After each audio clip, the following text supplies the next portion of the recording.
Mwiriwe neza abakurikiye TV yacu yitwa Vumbura TV Rwa. Uyu munsi ngiye kubereka ibintu mutari muzi kuri telefoni ariyo WhatsApp. Dukoresha application ya WhatsApp.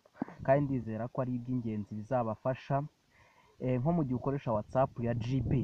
Ese wari uzi ko ushobora guhisha chat yawe n'undi muntu ntihagire undi muntu uyimenya? Icyo ni icya mbere. Icya kabiri, ese wari uzi ko ushobora kugena abareba stati yawe cyangwa abareba ifoto yawe cyangwa bareba n'ibindi bintu byose postinga kuri WhatsApp?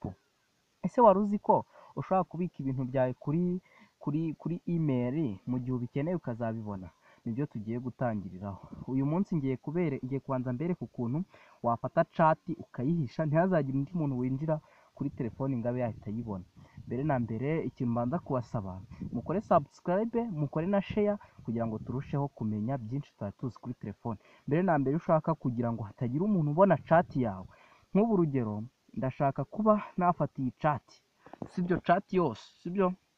Nicyo kintu cya mbere ngiye kubanza kubereka. Muri kubona chat yanjye yose, ndashaka kubanza kuyihisha yose abantu bose ducatinga. Muri gukurikira neza, uzakora uhite uza kuri hide chat uhakore. Noneho bazaguha password bazaguha, uzahita ushyiramo password urugero ubona uzabasha gukuramo, uyishyiremo wongere uyishyiremo password ubona uzabasha gukuramo rwose. Urabona ukimara kuyishyiramo chat izahita igenda.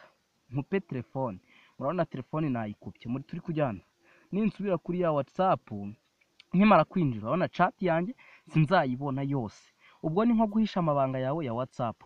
Kugira ngo ubone chat uzaza ukora hano muri ijambo riri kugenda ryitwa GB WhatsApp, uze urikoremo.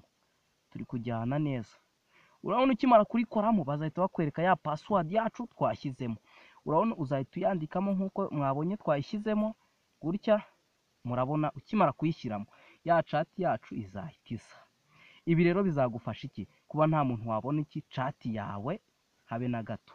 Murabona ntongere mbibereke ngisubira kuri chat yanjye ya WhatsApp ya GB, nabanje gusubira inyuma hantu. Murabona muri chat nta kintu kiriho namba. Umuntu ashobora kuyinjira akagira ngo nta chat ugira, reka habe namba. Ariko uzahita ukora muri ijambo riri kugenda ryitwa GB WhatsApp. Uhite urikoraho ugenda utya, uzamuka ufunge, uzahita ubona chat.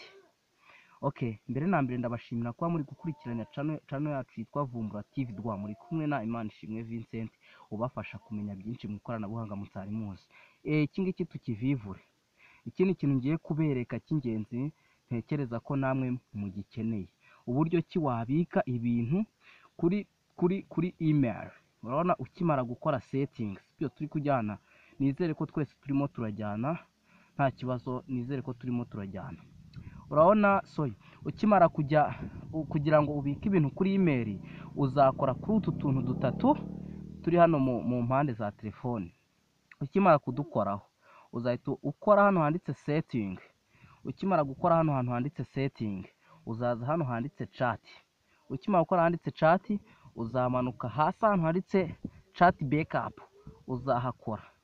Ukimara kuhakora telefone yawe za backing up message ibare. Murabibona irimo irabara, mutegereze ibare, mutegereze rwose ibare, muzategereza nta kibazo. Mutegereze ibare igere ku 100. Murabona ikimara kugera ku 100, murabibona ko yageze ku 100, nta kibazo, duri gukurikirana. Murabona yageze ku 100.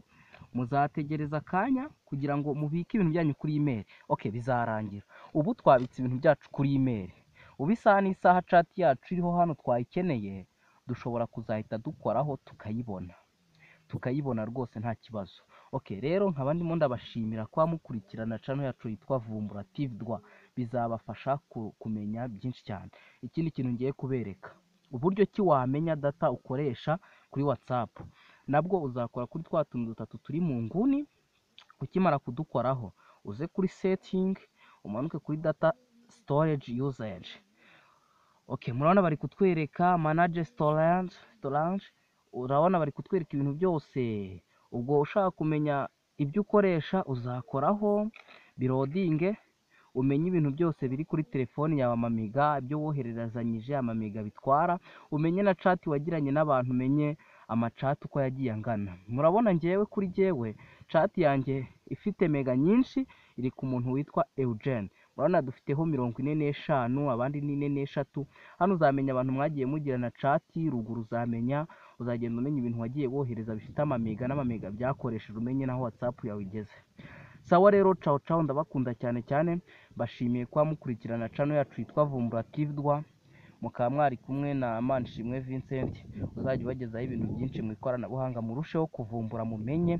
Sawa rero, ciao ciao, ndabakunda cyane cyane, subscribe ubundi murusheho kumenya byinshi. Murakoze.